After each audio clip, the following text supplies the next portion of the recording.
Howdy folks. Guess who doesn't have his shoes on today? Hey, we're gonna talk about plantar fasciitis. If you've danced for a long time or run for a long time and you haven't had plantar fasciitis, count your blessings. It hit me about 4 years ago or so, and I want to share with you some of the stuff that helped me get over it, and continuing on how to prevent it. So there's that plantar fasciitis ligament.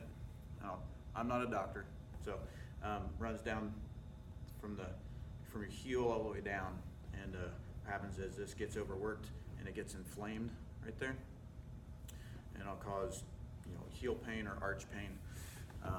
But if you're already following doctor's advice, just take mine with a grain of salt. But I'm going to tell you what I've done. Unless your doctor told you to put a lime in a coconut and drink them both up, then I would take my advice, because that sounds weird. So to kind of ease the pain, ibuprofen and all that stuff. But what I did, they said water bottles. I like the vitamin bottle.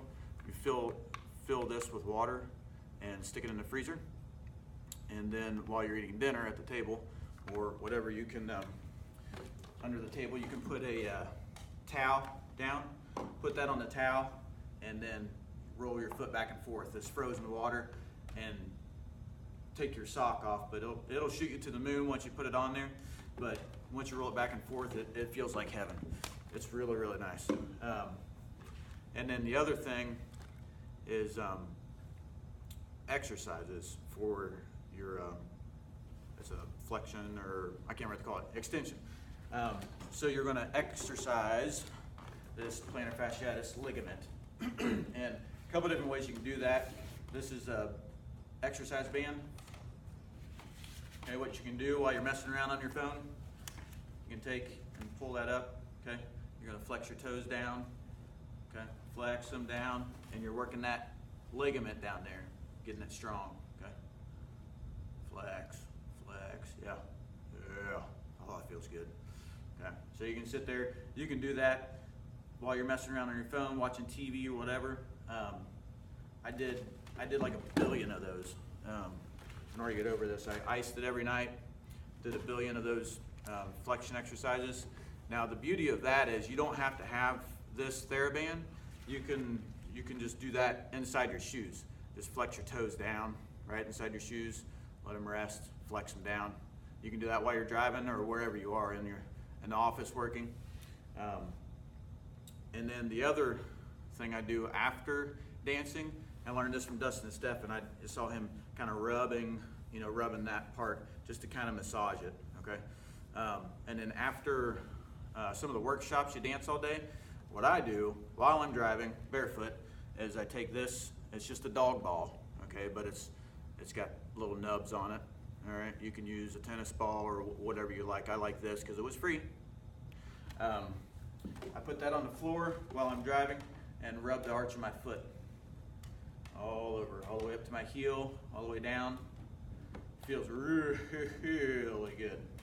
Switch feet. Make sure the cruise control's on if you're driving. All right. If you're a state policeman, don't pay attention to that. So there's that, and then also make sure to stretch your calves. That'll help too, because the calf muscle, if your calves are tight, it's going to pull up on your foot, and it's going to pull up on your foot, and then you're trying to dance this way, so you're creating, you're kind of ripping them apart, right? So keep your calves stretched out, and obviously there's, you can do the runner stretch where you're just stretching a calf. I like to, with my shoes on, put them at the edge of a step and just let your heel hang down. Okay, so you're stretching your calf muscle. I live in a 2-story house, so sometimes I walk all the way up the stairs just hanging my foot down on each step. Okay, you can do that every day. You can do it anytime. So anytime you see a step, just hang your heel off and stretch your calf. So I hope that helps. I hope we got to the bottom of it for you. If you got any questions, put them in the comments below. I hope this is helpful to you. It will take a while to get over. Once it flares up, you know, you'll notice it first thing in the morning you wake up and your arch of your foot be on fire. You know, I would just usually ice it in the evening, sometimes in the morning too when it was really bad. But it's going to take a while. You're going to have to be patient with it. Took, you know, probably 6 months or more for some people that just have it for a long time. So just keep stretching it, keep doing those exercises. The ones that I found most helpful was the ones with this band, you know, flexing your toes down. And I still do that. Like inside my shoes, I'll flex my toes down just to keep that strengthened. Anytime you can strengthen that ligament is real good. And massaging it, yeah. So anyway, hope that was helpful. Keep dancing.